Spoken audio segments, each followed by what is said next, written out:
안녕하세요. 이 이야기는 제 실제 사연입니다. 저는 22해를 한 남자와 살았습니다. 그 남자의 밥을 하고 빨래를 하고 아이를 낳아 키웠습니다. 그런데 그 남자가 제게 이렇게 말했습니다. 당신 나가 살아. 이 집도 내 거, 통장도 내 거야. 당신은 그냥 내가 먹여 살린 거잖아.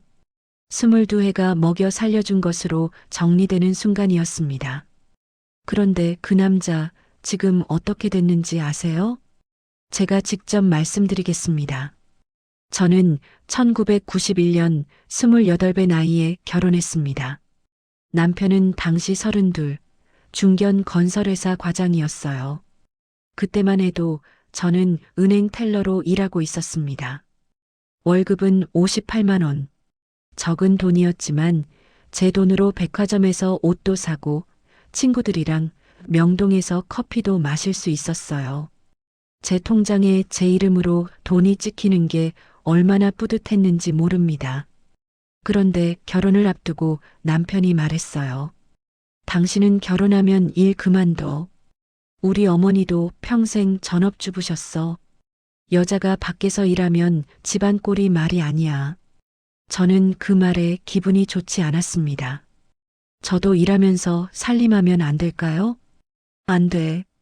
내가 돈 벌 테니까 당신은 집에서 애들 키우고 집안일만 해. 그게 여자 본분이야. 지금 생각하면 그때 거절했어야 했는데 그땐 그게 사랑인 줄 알았어요. 내가 일 안 해도 된다는 건 그만큼 남편이 나를 책임지겠다는 거겠지. 그렇게 생각하며 저는 결혼 한 달 전 은행에 사표를 냈습니다. 과장님이 말렸어요. 김혜숙 씨, 요즘 시대에 여자가 직장 그만두면 나중에 다시 들어오기 힘들어. 그냥 다니면서 결혼 생활해봐. 하지만 저는 남편 말을 따랐습니다. 결혼식은 명동 작은 예식장에서 했어요. 하객은 양가 합쳐서 80명 정도였고 축의금은 320만 원 모였습니다. 그 돈은 전부 시어머니가 가져가셨어요.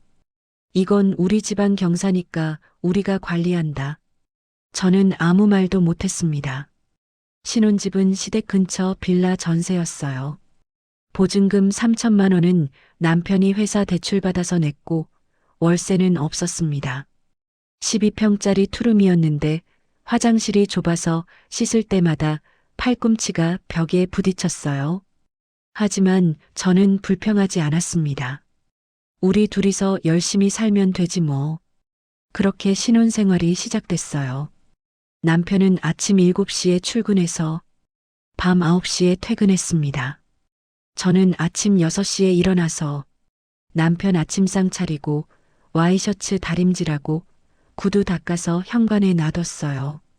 남편이 출근하고 나면 설거지하고 빨래하고 청소하고 시장 보러 갔습니다. 저녁엔 남편이 좋아하는 김치찌개나 된장찌개를 꼭 끓여놨어요. 남편은 밥 먹으면서 회사 이야기를 했습니다. 오늘 부장이 나한테 또 짜증냈어. 에이, 재수 없어. 저는 맞장구를 쳤어요. 당신 고생 많았어요. 힘내요. 그게 제 역할이라고 생각했습니다. 1993년 5월, 저는 첫째 아들을 낳았습니다. 3.2kg 건강한 사내아이였어요. 시어머니가 병원에 오셨습니다. 아이고, 우리 손주 아들이네. 얘야 고생했어. 시어머니는 아들을 안고 한참을 웃으셨어요. 그런데 태어나는 날 시어머니가 말씀하셨습니다. 얘야, 산후조리는 우리 집에서 해. 너 혼자 애 보면서 집안일 다 하면 몸 망가져.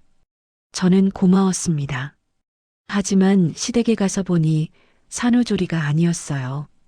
시어머니는 제게 설거지를 시켰습니다. 얘야, 설거지 좀 해줘. 나는 손주 봐야 하니까. 어머니, 저 아직 몸이. 산후조리가 뭐 누워만 있는 거야? 움직여야 몸이 풀려. 우리 때는 애 낳고 3일 만에 밭에 나갔어.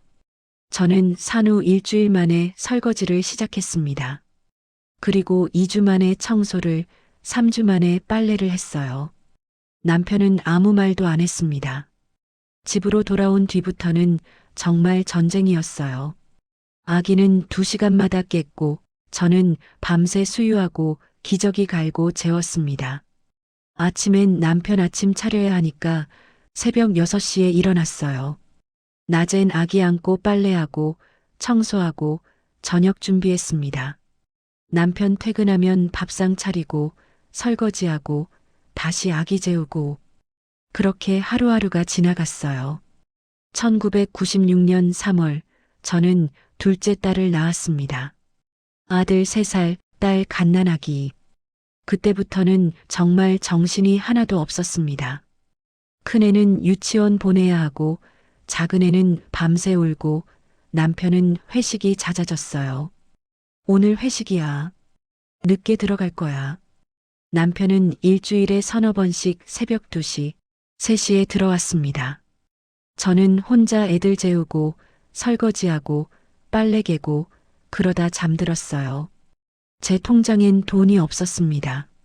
남편이 매달 생활비로 120만 원을 줬는데 거기서 식비, 애들 유치원비, 공과금 내고 나면 남는 게 없었어요. 제 옷은 결혼 전에 사둔 걸 계속 입었습니다. 친구들이 전화했어요. 야, 우리 이번 주말에 모이기로 했는데 너도 올래? 미안, 나 애들 봐야 해서 못 갈 것 같아. 남편한테 애들 좀 봐달라고 하지 그래. 아니야, 남편 주말에도 골프 약속 있대. 다음에 보자. 그렇게 친구들 약속을 하나 둘 거절하다 보니 나중엔 연락이 아예 안 왔어요.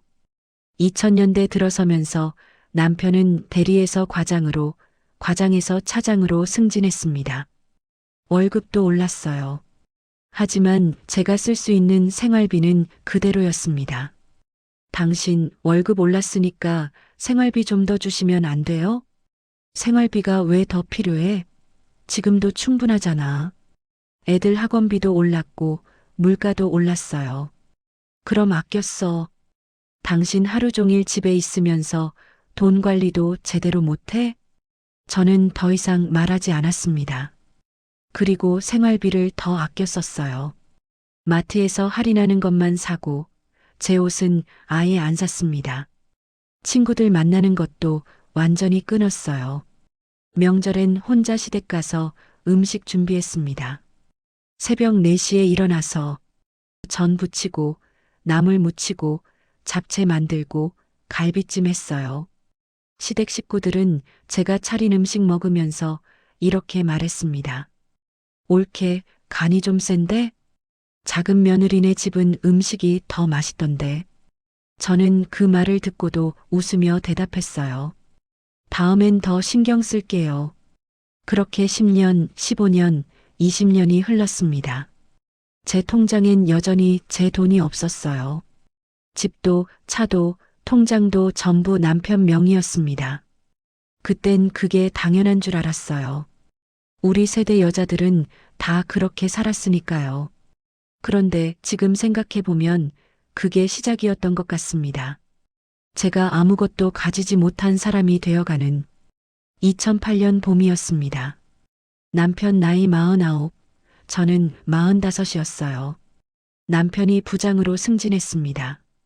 회사에서 축하 화환이 집으로 배달됐고 저는 남편 좋아하는 갈비찜을 해서 상을 차렸어요. 여보, 축하해요. 고생 많았어요. 남편은 그저 고개만 끄덕였습니다. 예전 같았으면 당신 덕분이야 정도는 했을 텐데 그날은 말이 없었어요. 그때부터였습니다. 남편의 말투가 달라지기 시작한 게 어느 날 저녁 제가 된장찌개를 끓여서 상에 올렸어요. 남편이 한 숟가락 떠먹더니 얼굴을 찌푸렸습니다. 이게 뭐야? 간이 왜 이래? 평소랑 똑같이 했는데. 똑같긴 뭐가 똑같아. 짜서 못 먹겠네. 남편은 수저를 놓고 방으로 들어가 버렸어요. 저는 얼른 찌개를 맛봤습니다. 간이 평소와 똑같았어요. 며칠 뒤엔 또 이런 일이 있었습니다. 제가 거실 청소를 하고 있는데 남편이 퇴근해서 들어왔어요. 남편이 신발장을 보더니 말했습니다. 집이 왜 이렇게 지저분해? 하루 종일 집에 있으면서 청소도 제대로 못해? 어디가 지저분한데요? 신발 좀 봐. 여기저기 널려 있잖아. 애들 신발 두 켤레가 신발장 옆에 놓여 있었어요. 저는 황급히 신발을 정리했습니다. 미안해요. 애들이 학원 가느라 급하게 벗어나서. 변명은 살림하는 사람이 집안 정리도 제대로 못하면 뭐해? 그 말을 듣는데 가슴이 답답했어요. 20년 가까이 이 집 살림을 해왔는데 신발 두 켤레 때문에 저런 말을 듣다니. 2009년 들어서면서 남편의 태도는 더 차가워졌습니다. 퇴근하면 다녀왔습니다. 인사도 없이 바로 방으로 들어갔어요. 저녁 먹을 때도 TV만 보고 제 얼굴은 쳐다보지도 않았습니다. 여보, 오늘 큰애가 대학 합격했어요. 그래. 축하 외식이라도 할까요? 바빠. 다음에. 그 다음은 없었습니다. 남편은 주말마다 골프 약속이 생겼어요. 오늘 골프 가야 해. 또요? 지난주에도 갔잖아요. 회사 사람들이랑 약속 잡혔어. 부장 됐으면 이런 자리 참석해야 해. 남편은 새벽 6시에 나가서 저녁 8시, 9시에 들어왔습니다. 골프 치고 오면 사우나도 하고 저녁도 먹고 온다면서 집에선 밥도 안 먹었어요. 어느 날은 남편 옷에서 낯선 향수 냄새가 났습니다. 제가 물어봤어요. 여보, 이 냄새 뭐예요?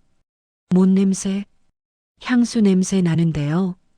골프장 탈의실에서 누가 뿌렸나 보지. 왜? 아니에요. 그냥요. 남편은 짜증을 냈어요. 당신 요즘 왜 이래? 의심병 생겼어? 저는 더 이상 묻지 못했습니다. 2013년 설날이었어요. 예년 같으면 남편이랑 같이 시댁 가서 세배하고 음식 준비했는데 그 해는 달랐습니다. 설 전날 밤 남편이 말했어요. 나 내일 회사 일 있어서 본가 못 가. 설날인데 무슨 회사 일이 있어요? 해외 바이어 온대. 내가 안 나가면 안 돼. 그럼 저녁에라도 오면 안 돼요? 모르겠어. 일 끝나봐야 알지. 다음 날 저는 혼자 시댁에 갔습니다. 시어머니가 물으셨어요. 애비는 어디 갔어? 회사 일 때문에 못 온대요. 설날에 무슨 회사 일이야? 내가 뭘 잘못했나? 아니에요, 어머니. 정말 회사 일이래요. 신우이가 옆에서 거들었어요. 오빠 요즘 바쁘긴 하나 봐. 우리 남편도 오빠가 요즘 회식 많다고 하던데. 저는 혼자 음식 준비하고 설거지하고 늦은 저녁에 집에 돌아왔어요. 남편은 집에 없었습니다. 밤 11시가 넘어서야 남편이 들어왔는데 술 냄새가 진동했어요. 회사 일 끝나고 저녁 먹었어. 설날인데 저녁까지 먹고 와요? 회사 사람들이랑 먹었다니까. 왜 자꾸 캐물어? 남편은 씻지도 않고 침대에 쓰러져 잠들었습니다. 저는 거실에 앉아서 한참을 울었어요. 22해를 함께 살았는데 설날을 혼자 보내다니. 그 뒤로 남편은 명절마다 핑계를 댔습니다. 지방 출장 가야 해. 골프 약속 잡혔어.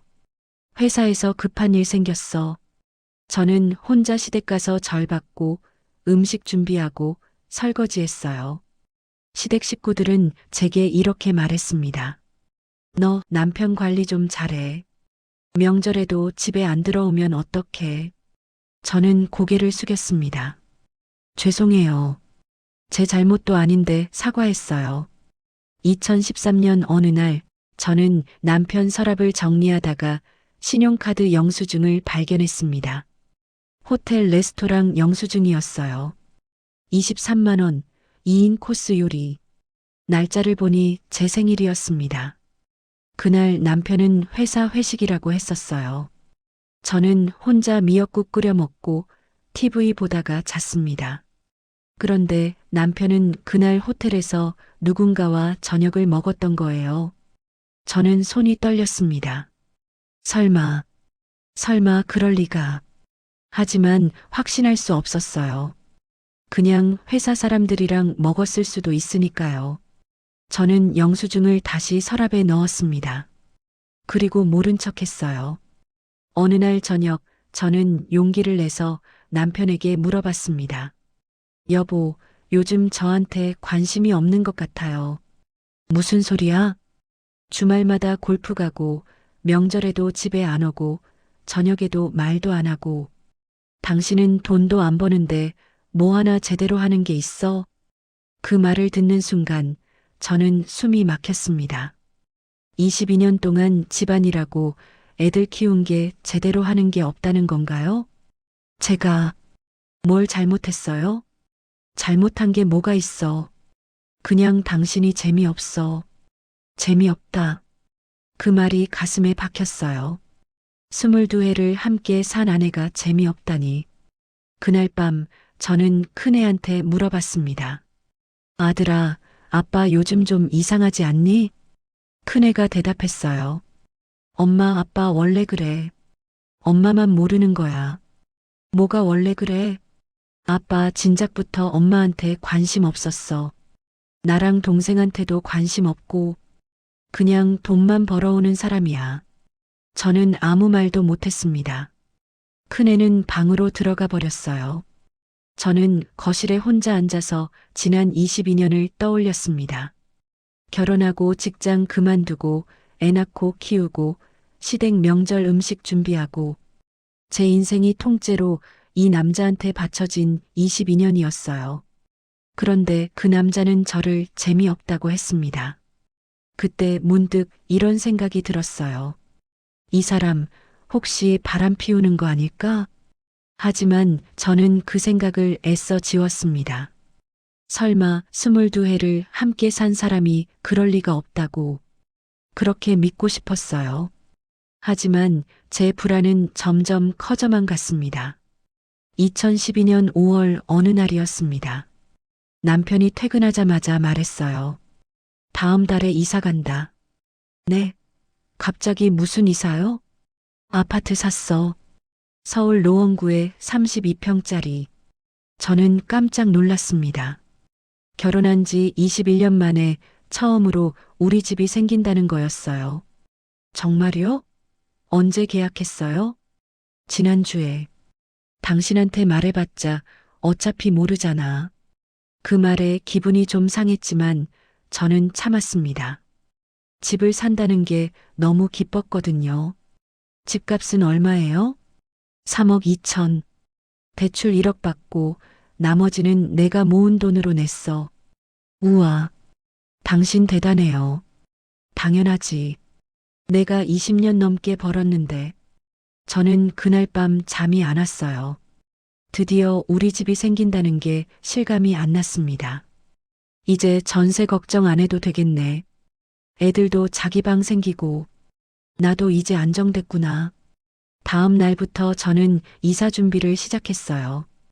오래된 물건 버리고 새로 살 가구 목록 작성하고 이사업체 알아보고 남편은 관심이 없었습니다. 당신이 알아서 해. 나는 바빠. 6월 15일 이사 가는 날이었어요. 새 아파트는 15층이었고 거실이 넓고 방이 3개였습니다.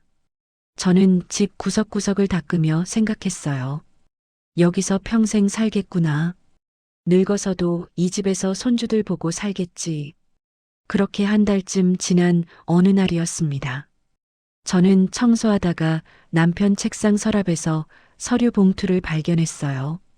등기부등본이라고 적혀 있었습니다. 궁금해서 꺼내봤어요. 거기엔 우리 아파트 정보가 적혀 있었습니다. 소유자 김민수 남편 이름. 집은 100% 공동 명의가 아니었어요. 남편 이름만 있었습니다. 저는 가슴이 철렁 내려앉았습니다. 아, 그렇지. 내 이름이 들어갈 리가 없지. 나는 돈 번 적이 없으니까. 하지만 뭔가 억울했어요. 21년 동안 집안일하고 애들 키우고 시댁 명절 준비하고 한 게 아무 의미가 없는 건가? 그날 저녁 남편이 퇴근했을 때 저는 물어봤습니다. 여보, 이 집 명의가 당신 이름으로만 돼 있네요? 남편이 TV 보다가 고개를 돌렸어요. 당연하지. 왜? 그래도 우리 둘이 같이 산 거 아니에요? 당신이 번 돈 있어? 이 집은 내 월급으로 산 거야. 내 명의지 뭐. 저도 21년 동안 살림하고 애들 키웠잖아요. 남편이 비웃었습니다. 그게 돈이 돼? 살림은 여자가 당연히 하는 거지. 그걸 가지고 집 명의에 이름 올리겠다는 게 말이 돼? 당신 명의면 혹시라도 무슨 일 생기면 저는 어떻게 돼요? 무슨 일이 생겨? 걱정 말고 그냥 살아. 내가 책임질 테니까.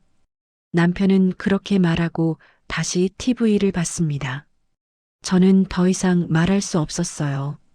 그날 밤 저는 제 통장을 꺼내봤습니다. 생활비 통장에는 142만 원이 들어 있었어요. 그게 전부였습니다. 제 명의로 된 예금도 적금도 주식도 없었어요.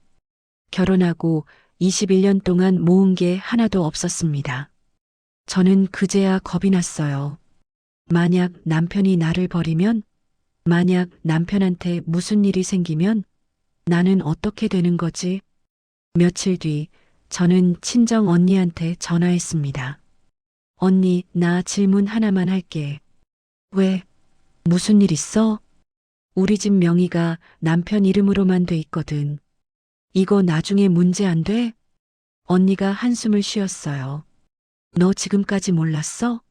집이고 뭐고 다 남편 명의면 당연히 문제지. 어떤 문제인데?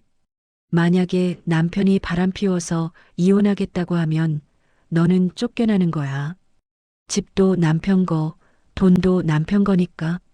설마 그럴 리가. 세상에 설마가 어딨어. 요즘 남자들 다 그래. 나이 들면 젊은 여자 만나서 바람 피우고 집에서 쫓아내. 우리 남편은 안 그럴 거야. 그래, 내가 그렇게 믿으면 다행이지. 근데 혹시라도 남편 요즘 이상하지 않아? 저는 말문이 막혔습니다. 이상했어요. 너무 이상했어요. 주말마다 골프, 명절에도 안 들어오고 저한테 관심도 없고 언니 남편이 요즘 좀 차가워. 그럼 조심해. 통장이라도 좀 따로 모아놔. 만약을 대비해서 무슨 돈으로 생활비도 빠듯한데 그럼 어떡해. 내가 돈이 없으면 남편한테 꼼짝 못하는 거야.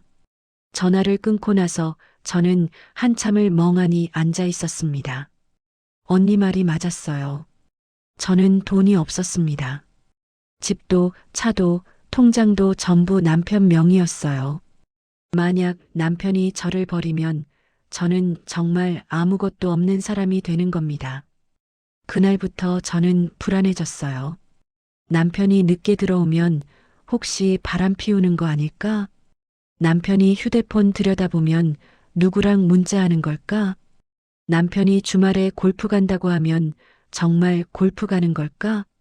그런 생각들이 머릿속을 떠나지 않았습니다. 어느 날 저는 남편 지갑을 몰래 확인했어요. 신용카드 영수증이 몇 장 있었습니다. 커피숍 영수증 2만 3천 원, 아메리카노 2잔. 남편은 커피 안 마시는 사람이었어요. 레스토랑 영수증 12만 원, 저녁 식사. 그날 남편은 회사 회식이라고 했었습니다. 호텔 영수증 18만 원, 객실. 저는 손이 떨렸어요. 호텔? 왜 호텔에? 남편이 화장실에서 나왔습니다. 저는 황급히 지갑을 제자리에 놨어요. 뭐해? 아무것도 아니에요. 남편이 의심스러운 눈으로 저를 쳐다봤습니다. 요즘 당신 왜 이래? 자꾸 내 물건 뒤지고. 아니에요. 그냥 내 사생활 좀 존중해줘. 당신도 기분 나쁘잖아. 남편은 지갑을 챙겨서 방으로 들어가 버렸어요. 저는 거실에 혼자 남았습니다. 가슴이 두근거렸어요. 이 사람 정말 바람 피우는 거 아닐까? 하지만 확신할 수 없었어요. 증거가 없었으니까요. 그냥 의심일 뿐이었습니다. 며칠 뒤 저는 남편 휴대폰 비밀번호를 알아냈어요. 남편 생일 6자리였습니다. 하지만 차마 열어볼 용기가 나지 않았어요. 만약 정말 바람 피운다는 증거가 나오면 어떡하지? 차라리 모르는 게 나을까? 저는 그렇게 매일매일 불안 속에서 살았습니다. 그러던 어느 날 결정적인 순간이 찾아왔습니다. 2013년 10월 12일 토요일이었습니다. 그날을 저는 평생 잊을 수 없을 거예요. 남편이 아침 일찍 골프 간다고 나갔습니다. 오늘 늦을 거야. 저녁 먹고 올게. 또요? 이번 주만 벌써 3번째잖아요. 회사 이사님이랑 약속이야. 안 가면 안 돼. 남편은 그렇게 말하고 새벽 6시에 집을 나갔어요. 저는 평소처럼 집안일을 했습니다. 빨래하고 청소하고 김장 준비하고 오후 3시쯤 됐을 때였어요. 거실 소파 쿠션 밑에서 뭔가 딱딱한 게 만져졌습니다. 꺼내보니 남편 휴대폰이었어요. 남편이 골프 가면서 놓고 간 겁니다. 평소 같았으면 그냥 뒀을 텐데 그날따라 이상한 예감이 들었어요. 손이 떨렸습니다. 열어볼까? 말까? 한참을 망설이다가 비밀번호를 눌렀어요. 남편 생일 6자리. 휴대폰이 열렸습니다. 그 순간 카톡 알림이 떴어요. 자기야. 발신자 이름이 자기야였습니다. 저는 심장이 멎는 줄 알았어요. 손이 떨렸지만 카톡을 눌렀습니다. 대화방이 열렸어요. 오빠 오늘 몇 시에 와? 기다릴게. 호텔 체크인했어.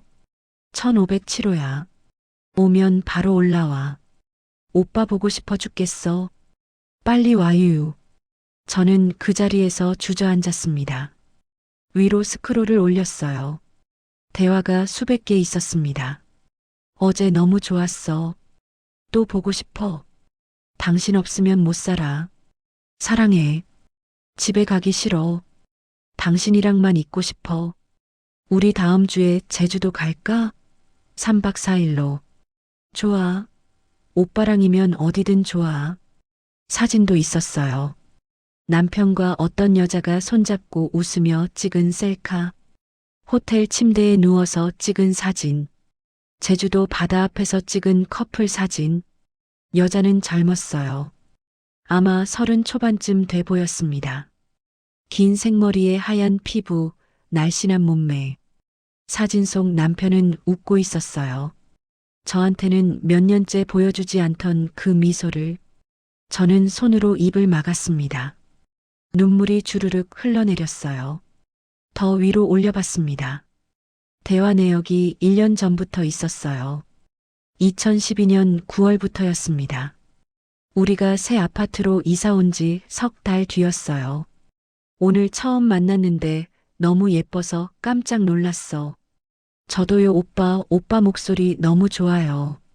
다음 주에 저녁 먹을래? 맛있는 거 사줄게.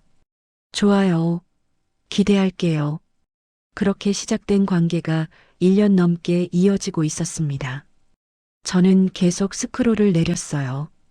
오빠 아내랑은 언제 이혼해요? 조금만 기다려. 타이밍 봐서 할게. 오빠 저 진짜 사랑하는 거 맞죠? 당연하지. 너 아니면 안 돼. 내가 책임질게. 오빠 아내는 어떤 사람이에요?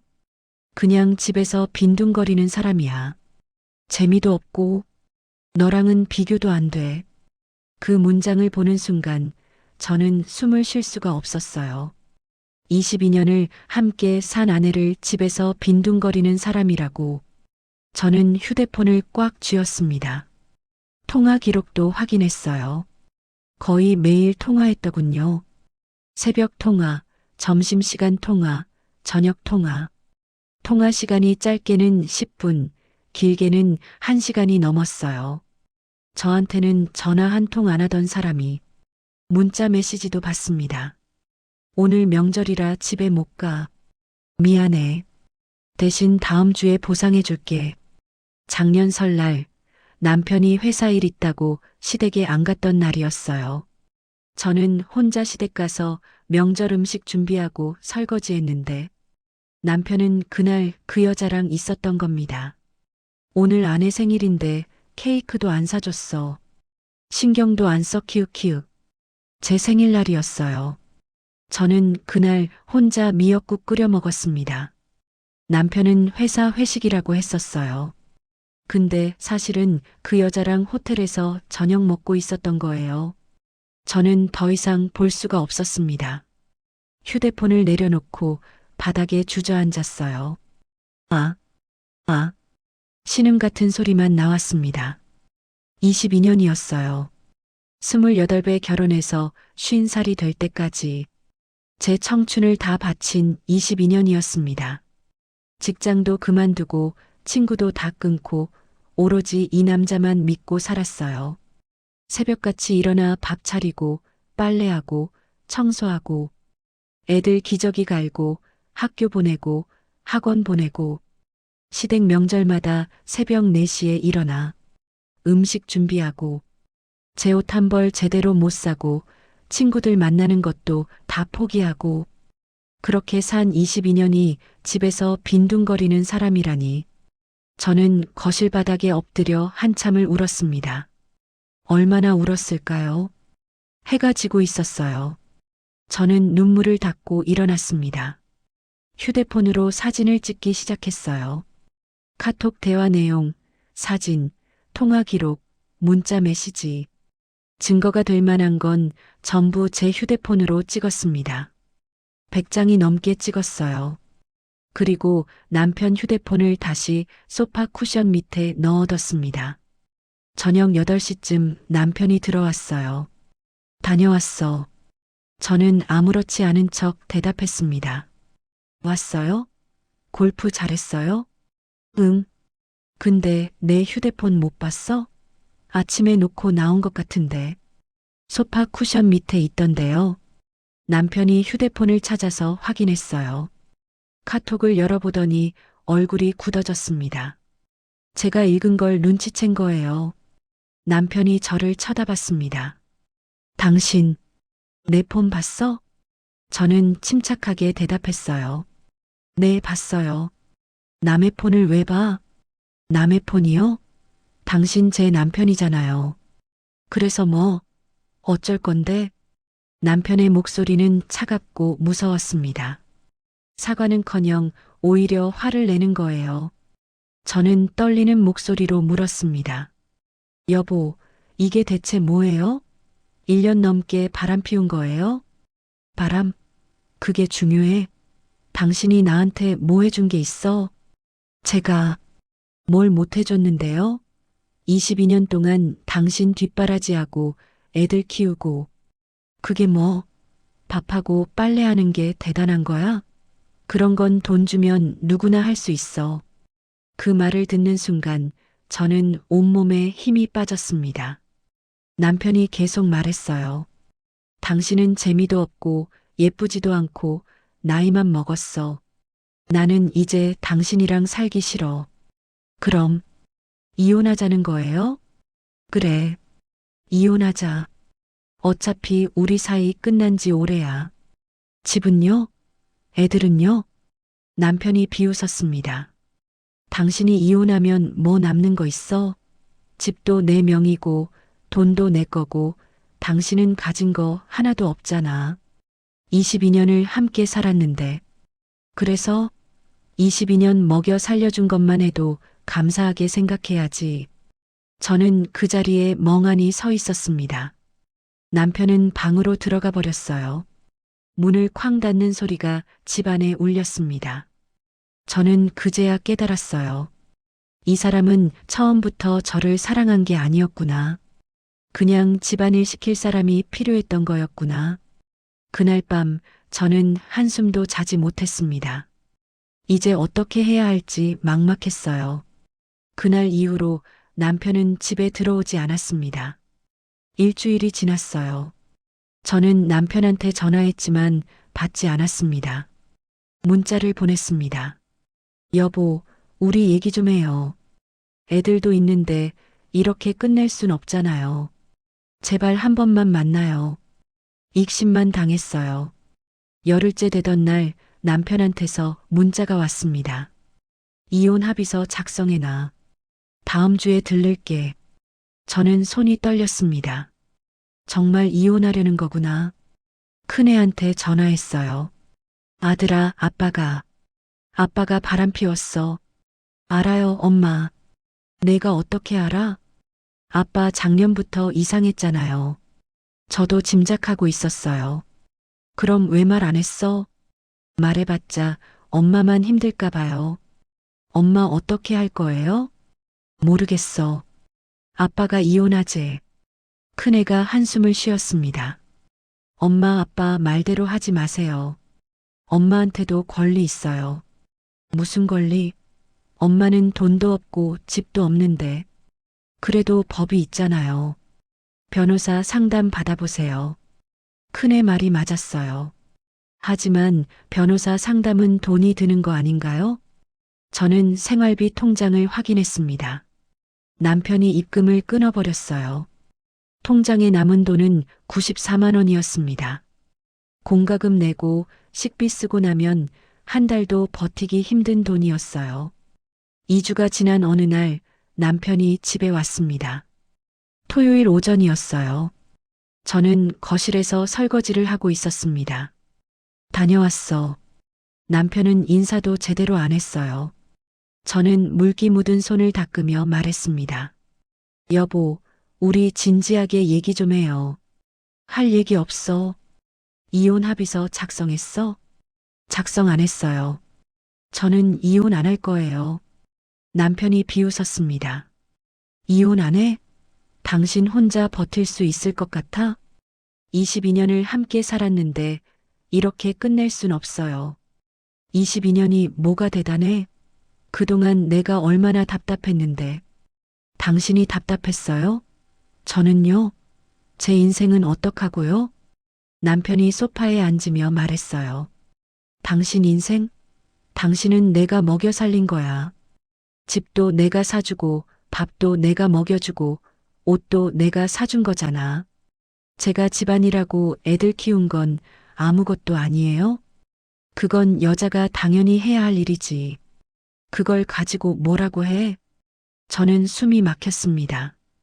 22년이 당연히 해야 할 일로 치부되는 순간이었어요. 남편이 계속 말했습니다. 좋게 끝내자. 당신한테 위자료 500만 원 줄게. 그 돈 가지고 나가서 살아. 500만 원요? 22년을 500만 원으로? 많이 주는 거야. 당신은 번 돈도 없잖아. 감사하게 생각해. 집은요? 이 집 제 이름도 들어가야 하는 거 아니에요? 남편이 크게 웃었습니다. 이 집? 이 집은 내 명의야. 내 돈으로 산 거고. 당신 이름 들어갈 이유가 없지. 그럼 저는 어디 가서 살라고요? 친정 가든지 월세 얻어서 살든지. 그건 당신이 알아서 해.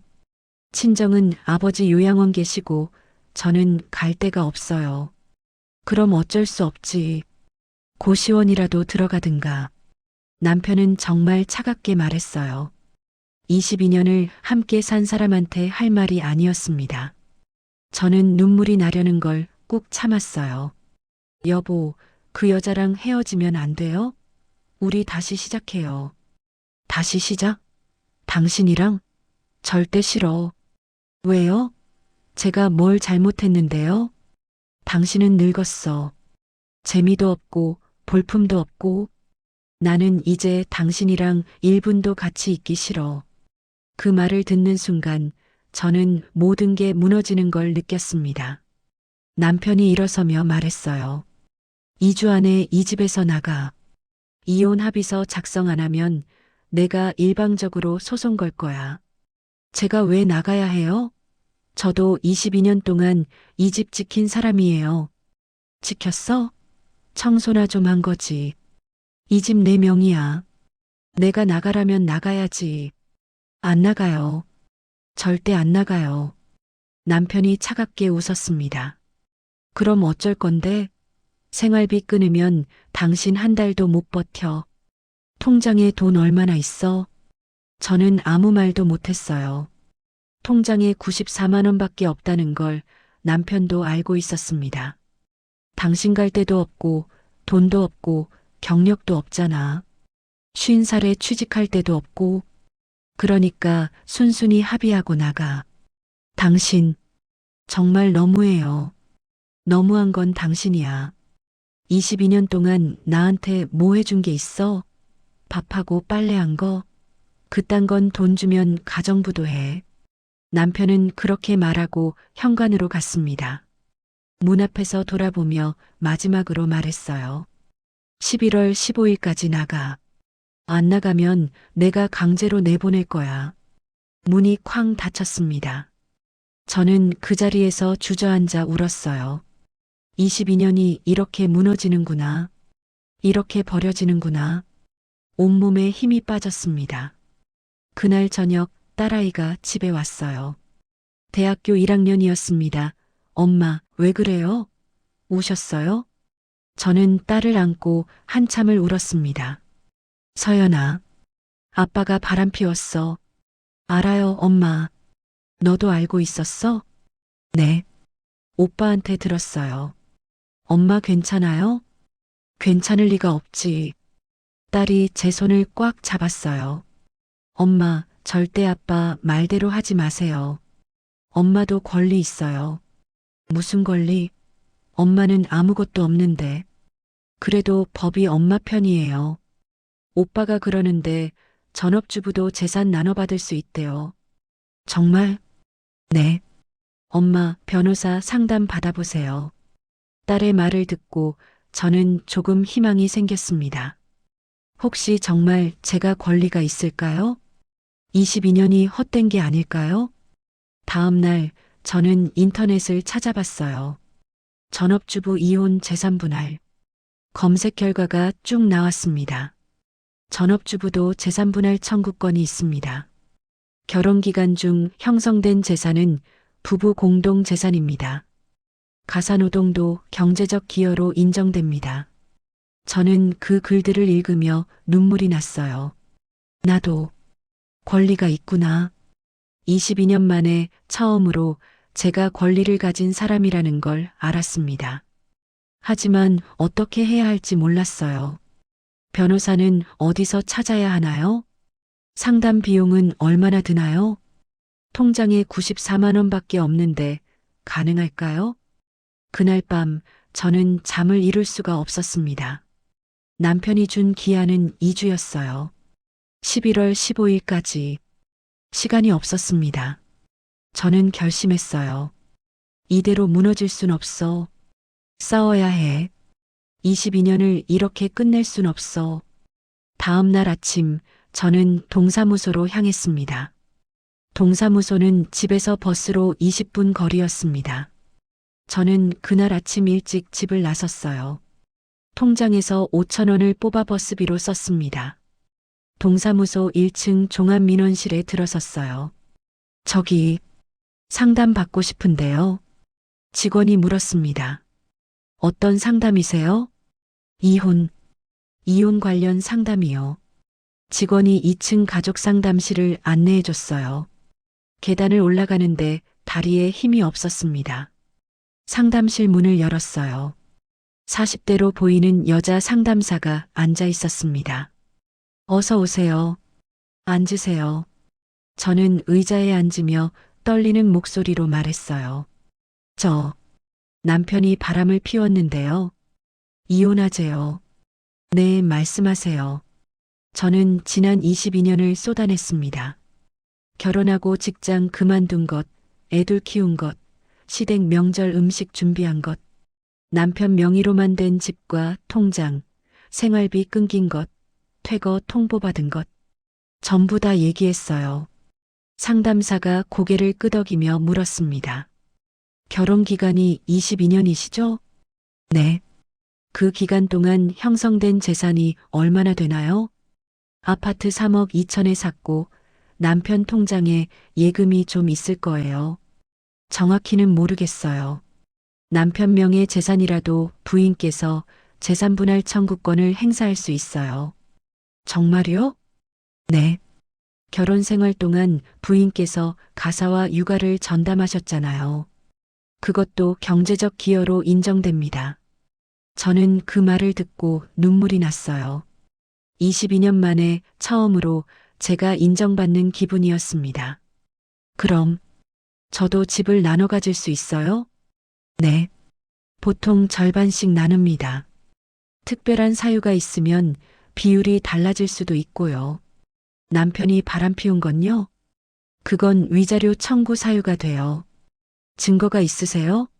저는 휴대폰을 꺼내서 캡처해둔 사진들을 보여줬어요. 카톡 대화 내용, 사진, 통화 기록. 상담사가 화면을 보더니 말했습니다. 증거가 확실하네요. 이 정도면 위자료도 충분히 받을 수 있어요. 얼마나 받을 수 있어요? 케이스마다 다르지만 보통 2천에서 5천 정도 나와요. 저는 가슴이 두근거렸습니다. 혹시 정말 제가 권리를 찾을 수 있을까요? 그런데요. 상담사가 조심스럽게 말했어요. 소송을 진행하시려면 변호사를 선임해야 해요. 변호사요? 그게 돈이 많이 드나요? 이혼 소송 변호사 비용이 보통 300만 원에서 500만 원 정도 해요. 저는 그 말을 듣고 가슴이 철렁 내려앉았습니다. 300만 원. 제 통장에는 94만 원밖에 없었어요. 저 돈이 없는데요. 통장에 100만 원도 안 돼요. 그러시면 법률구조공단을 알아보세요. 경제적으로 어려운 분들한테 무료 법률 지원을 해줘요. 정말요? 어떻게 신청해요? 상담사가 법률구조공단 전화번호와 주소를 적어줬어요. 여기 전화하셔서 상담 예약하시고 소득 증빙 서류 준비하시면 돼요. 소득 증빙이요?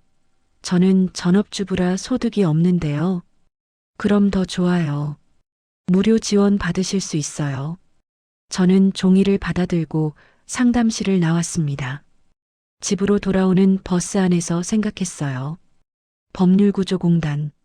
거기 가면 도와주겠지? 하지만 불안했습니다. 정말 제가 이길 수 있을까요? 남편은 돈도 많고 회사 부장이고 변호사도 선임할 수 있을 거예요. 저는 50살 전업주부, 돈도 없고 경력도 없는 사람인데 집에 도착해서 냉장고를 열어봤어요. 김치, 계란 3개, 시든 파, 된장. 그게 전부였습니다. 마트 가서 장을 봐야 하는데 돈이 없었어요. 통장에 94만 원에서 버스비 1만 원 쓰고 이제 93만 원 남았습니다. 공과금이 이번 달 말에 빠져나가요. 전기세 4만 원, 가스비 3만 원, 관리비 12만 원. 그럼 74만 원 남아요. 식비로 한 달에 최소 40만 원은 들고 그럼 11월 말엔 34만 원밖에 안 남습니다. 12월엔 어떻게 살죠? 저는 머리를 감싸 쥐었어요. 그날 저녁 딸한테 전화가 왔습니다. 엄마, 저 이번 달 등록금 못 냈어요. 왜? 아빠가 등록금 안 보내줬어요. 전화해도 안 받고. 얼만데? 342만 원이요. 저는 한숨이 나왔어요. 342만 원. 제 통장 잔고의 3배가 넘는 돈이었습니다. 엄마가 어떻게 해볼게. 엄마, 괜찮아요. 제가 아르바이트 더 할게요. 아니야. 넌 공부해야지. 엄마가 해결할게. 전화를 끊고 나서 저는 한참을 멍하니 앉아 있었어요. 어떻게 해야 하나? 342만 원을 어디서 구하나? 저는 친정 언니한테 전화했습니다. 언니, 나 돈 좀 빌려줄 수 있어? 얼마? 350만 원만. 언니가 한숨을 쉬었어요. 미안해. 나도 지금 애들 학원비 내고 나니까 빠듯해. 그냥 잠깐만. 한 달만 빌려주면 안 돼? 그게 한 달 후에 갚을 수 있어? 너 지금 돈 버는 것도 아니잖아. 저는 아무 말도 못했어요.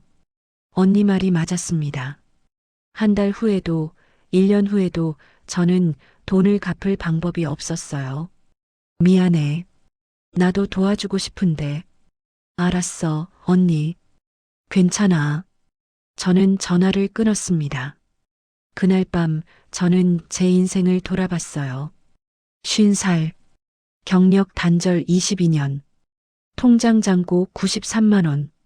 가진 거라곤 결혼 전에 사둔 낡은 옷 몇 벌. 친구도 없고 의지할 사람도 없고 이게 22년 동안 전업주부로 산 제 현실이었습니다. 저는 컴퓨터를 켰어요. 구인구직 사이트에 들어가서 50대 여성으로 검색했습니다.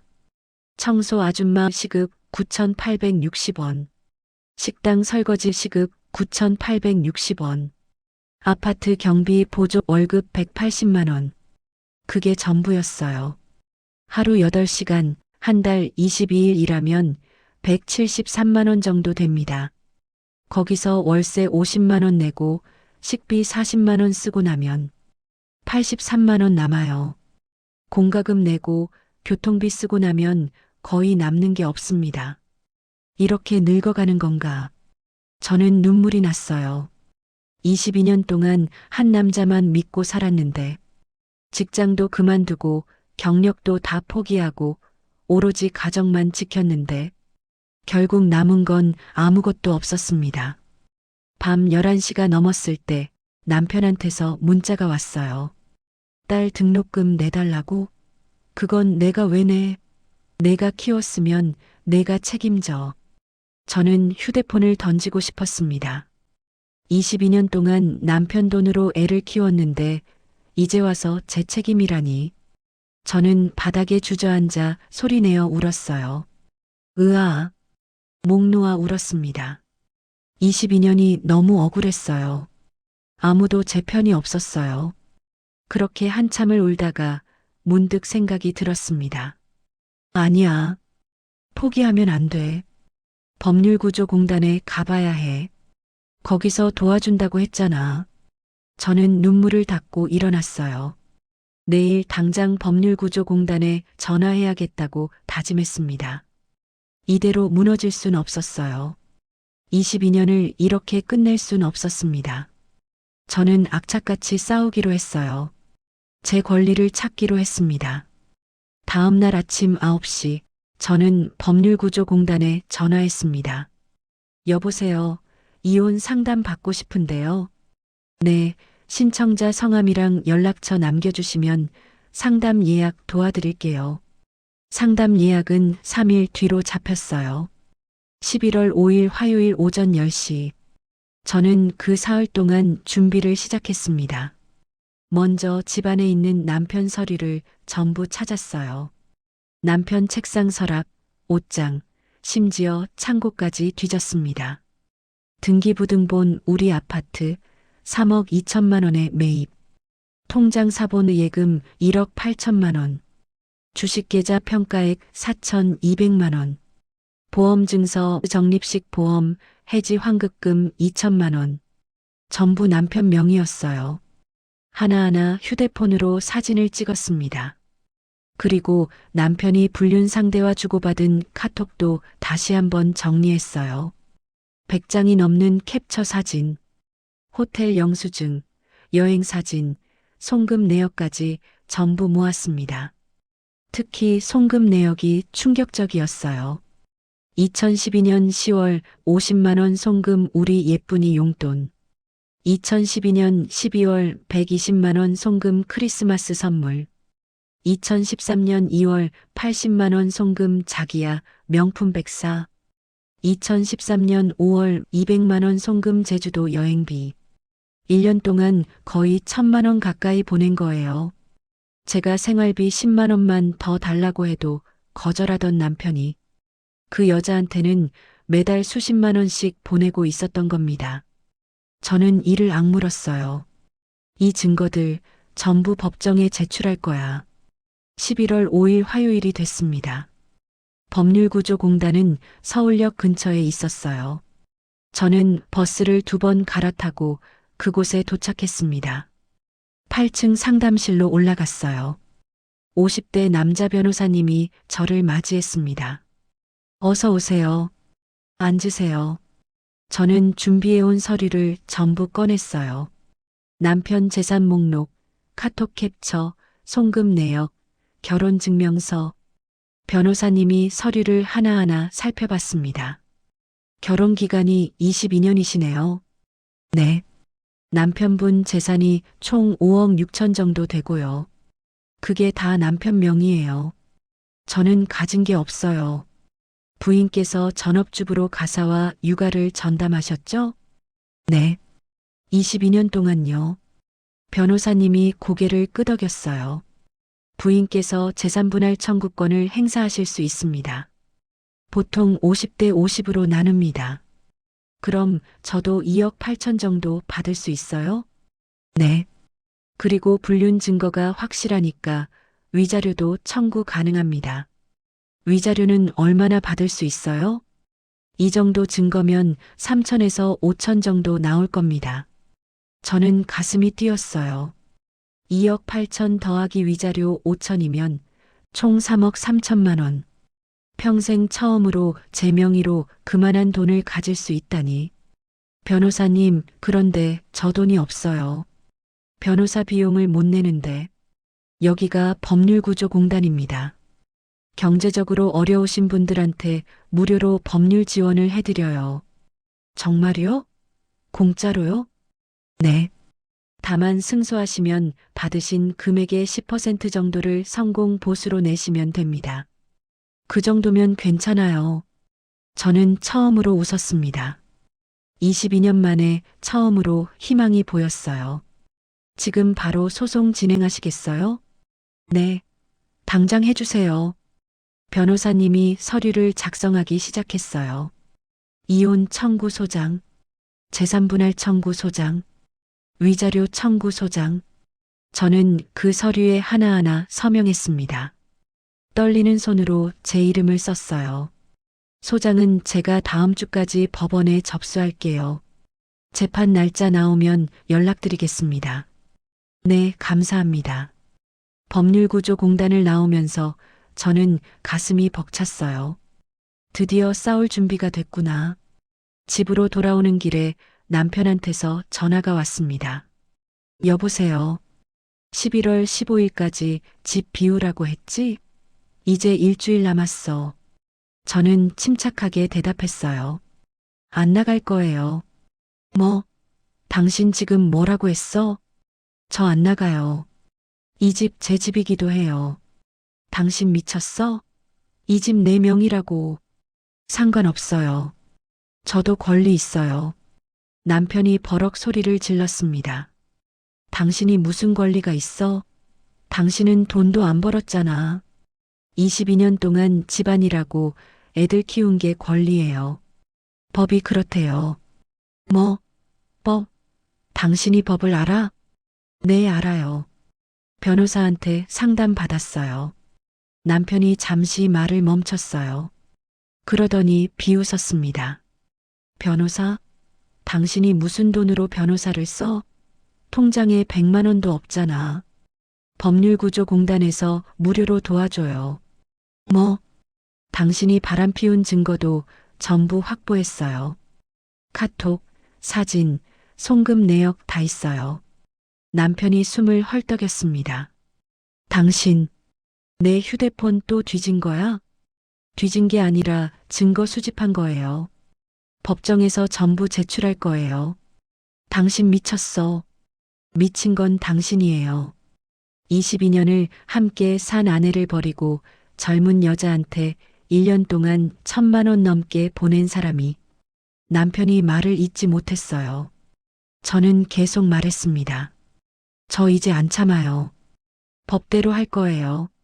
재산분할 받고 위자료 받고 당당하게 제 권리 찾을 거예요. 당신이 이기긴 법정에서 내가 이긴다. 두고 봐요. 누가 이기나. 저는 전화를 끊어버렸어요. 손이 떨렸지만 기분이 좋았습니다. 22년 만에 처음으로 남편한테 제대로 반박한 거예요. 그날부터 저는 더 철저하게 준비했습니다. 남편이 집에 없는 동안 서류를 더 찾았어요. 남편 회사 월급 명세서 월 580만 원, 퇴직금 예상액 1억 2천만 원, 남편 명의 보험 3개, 총해지 환급금 5천만 원, 전부 사진 찍어서 변호사님한테 보냈습니다. 변호사님이 답장을 보냈어요. 좋은 자료입니다. 재산 분할 금액이 더 늘어날 수 있겠네요. 저는 웃음이 났어요. 그래, 숨긴 거 하나도 없이 다 찾아낼 거야. 11월 12일 남편이 집에 왔습니다. 짐 싸라고 했잖아. 왜 안 쌌어? 안 쌌어요. 안 나갈 거라니까요. 남편이 제 팔을 붙잡았어요. 당신 지금 장난해? 3일 후면 기한 끝나. 손 놔요. 저는 남편 손을 뿌리쳤습니다. 당신이 나가요. 불륜 저지른 사람이 나가는 게 맞잖아요. 이 집 내 명의라고. 법은 제 편이에요. 재산분할 청구권, 위자료 청구권 다 있어요. 남편이 벽을 주먹으로 쳤습니다. 젠장, 다음 주에 법원 소환장 받을 거예요. 법정에서 봐요. 남편이 저를 노려봤어요. 하지만 저는 물러서지 않았습니다. 22년 동안 참고 살았지만 이제는 아니었어요. 남편이 문을 쾅 닫고 나갔습니다. 저는 그 뒤로 창문을 열고 깊게 숨을 쉬었어요. 이제 시작이야. 끝까지 싸울 거야. 며칠 뒤 법원에서 소환장이 날아왔습니다. 남편 앞으로도 같은 소환장이 갔을 거예요. 재판 날짜는 12월 20일 오전 10시. 한 달 반 후였습니다. 저는 그날을 손꼽아 기다렸어요. 법정에서 남편을 마주할 생각을 하니 떨렸지만 동시에 통쾌했습니다. 22년 동안 당한 거 이제 전부 되돌려 받을 거야. 12월 20일 금요일 아침이었습니다. 재판 당일이에요. 저는 새벽 5시에 일어나서 씻었습니다. 옷장에서 가장 단정한 옷을 꺼냈어요. 결혼 전에 샀던 검은색 정장이었습니다. 22년 만에 처음 입어보는데 허리가 좀 끼었지만 괜찮았어요. 거울을 봤습니다. 50살 여자가 보였어요. 수척한 얼굴, 흰머리 섞인 머리카락. 하지만 눈빛만큼은 살아있었습니다. 오늘 내 인생을 되찾는 날이야. 법원은 서울 서초구에 있었어요. 저는 버스를 2번 갈아타고 아침 8시 반에 도착했습니다. 변호사님이 법원 입구에서 기다리고 계셨어요. 일찍 오셨네요. 긴장돼서 잠이 안 왔어요. 괜찮습니다. 증거가 확실하니까 이길 겁니다. 우리는 3층 가정법원 앞에서 대기했어요. 9시 50분쯤 남편이 나타났습니다. 남편도 변호사를 데리고 왔더군요. 40대 초반으로 보이는 남자 변호사였어요. 남편이 저를 보더니 비웃었습니다. 끝까지 버티더니 오늘 후회하게 될 거야. 저는 대답하지 않았어요. 그냥 똑바로 쳐다봤습니다. 10시 정각 재판이 시작됐습니다. 판사님은 50대 여자 판사님이었어요. 원고 측 주장하세요. 우리 변호사님이 일어섰습니다. 원고는 22년간 전업주부로 가사와 육아를 전담하며 피고의 경제활동을 뒷받침했습니다. 그러나 피고는 1년 이상 불륜을 저지르고 원고에게 집에서 나가라며 일방적으로 이혼을 요구했습니다. 변호사님이 증거를 제출했어요. 카톡 캡처 사진 100장, 송금 내역 총 982만 원, 호텔 영수증 15장, 제주도 여행 사진. 판사님이 서류를 하나하나 살펴봤습니다. 남편 얼굴이 굳어졌어요. 피고 측 반박하세요. 남편 변호사가 일어났습니다. 피고는 22년간 가정의 생계를 책임졌습니다. 집도 피고 명의로 구입했고 모든 재산은 피고가 근로소득으로 형성한 것입니다. 그래서요? 판사님이 물었어요. 원고의 가사노동 기여는 인정하지 않으시나요? 남편 변호사가 말을 더듬었습니다. 그게 대답하세요. 가사노동도 의미는 있지만 직접적인 경제 기여는 아니라고 봅니다. 판사님이 서류를 탁 내려놨어요. 변호사님, 대한민국 민법 제839조 2 아시죠? 재산분할 청구권은 부부가 혼인 중 협력으로 이룬 재산을 청산하는 겁니다. 가사노동도 당연히 경제적 기여로 인정됩니다. 네, 알고 있습니다만. 그럼 다시 물어보겠습니다. 원고가 22년간 가사와 육아를 전담한 것 경제적 기여로 인정하시나요? 남편 변호사가 고개를 숙였어요. 인정합니다. 저는 가슴이 벅찼습니다. 22년 만에 처음으로 제 노동이 인정받는 순간이었어요. 판사님이 남편을 쳐다봤습니다. 피고, 불륜 사실 인정하십니까? 남편이 입술을 깨물었어요. 네. 1년 이상 지속됐습니까? 네. 배우자 몰래 금전을 송금한 사실도 인정합니까? 네. 판사님이 한숨을 쉬었어요. 피고 22년을 함께 산 배우자를 이렇게 대하셨습니까? 남편은 고개를 들지 못했습니다. 판사님이 계속 말했어요. 원고는 결혼과 동시에 직장을 그만두고 전업주부가 됐습니다. 2자녀를 출산해서 키웠고 시댁 명절 음식도 준비했습니다. 22년 동안 경력 단절로 재취업 기회를 잃었고 본인 명의 재산도 형성하지 못했습니다. 이런 원고에게 피고는 집에서 빈둥거린다, 먹여 살렸다고 표현했습니다. 심지어 집에서 나가라고 퇴거 통보까지 했습니다. 판사님 목소리에 분노가 섞여 있었어요. 이건 명백한 정신적 학대이자 경제적 폭력입니다. 남편이 작은 목소리로 말했어요. 죄송합니다. 원고한테 사과하세요. 남편이 저를 쳐다봤어요. 처음으로 눈이 마주쳤습니다. 미안합니다. 저는 아무 말도 하지 않았어요. 22년을 미안합니다. 한마디로 끝낼 순 없었으니까요. 판사님이 판결을 내렸습니다. 이혼을 인정합니다. 재산 분할은 60대 40으로 원고에게 유리하게 분할합니다. 60대 40이요? 남편이 소리쳤어요. 왜 절반이 아니라 60이에요? 피고의 유책 사유 때문입니다. 불륜을 저질렀고 배우자를 경제적으로 억압했습니다. 이는 가산 사유가 됩니다. 총 재산 5억 6천만 원의 60%, 3억 3,600만 원이 제 몫이었어요. 그리고 위자료는 5천만 원으로 책정합니다. 5천만 원이요? 남편 얼굴이 새하얗게 질렸어요. 총 3억 8,600만 원을 6개월 이내에 원고에게 지급하십시오. 지급 불이행 시 강제 집행에 들어갑니다. 판사님이 망치를 탁 내려쳤어요. 이상 판결을 마칩니다. 재판이 끝났습니다. 저는 그 자리에서 눈물이 났어요. 기쁨의 눈물이었습니다. 법원을 나오는데 남편이 따라왔어요. 당신 이렇게 끝낼 거야?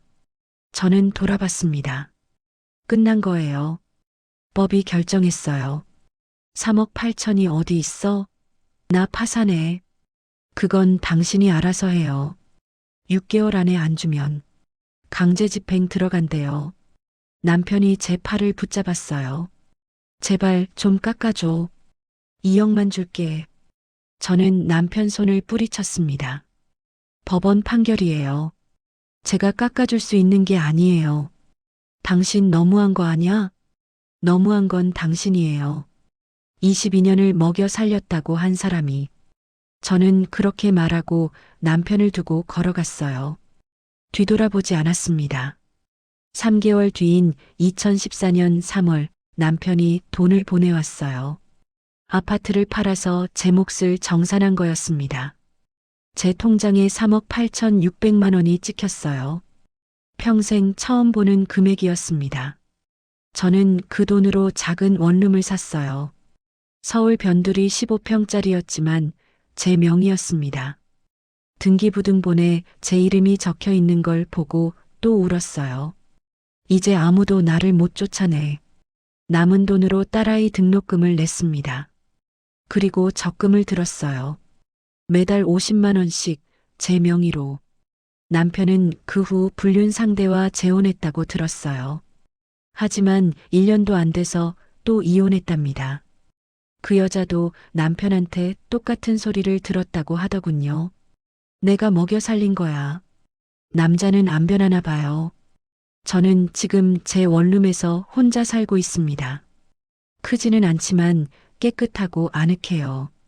딸아이가 주말마다 놀러와서 같이 밥 먹고 갑니다. 아들도 제대하고 나서 자주 전화해요. 엄마, 잘 지내요? 돈 필요한 거 없어요? 괜찮아. 엄마 이제 혼자서도 잘 살아. 정말 그래요. 저는 이제 누구한테도 기대지 않습니다. 아침에 일어나서 제가 먹고 싶은 거 해 먹고, 보고 싶은 TV 보고, 가고 싶은 데 가요.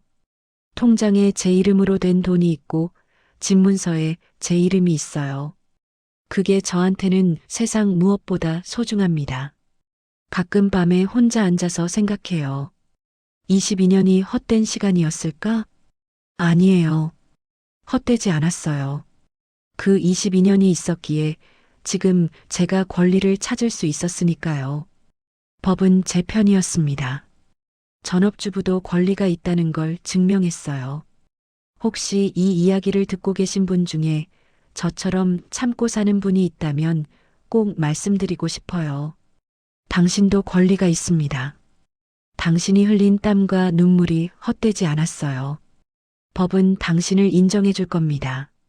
절대 포기하지 마세요.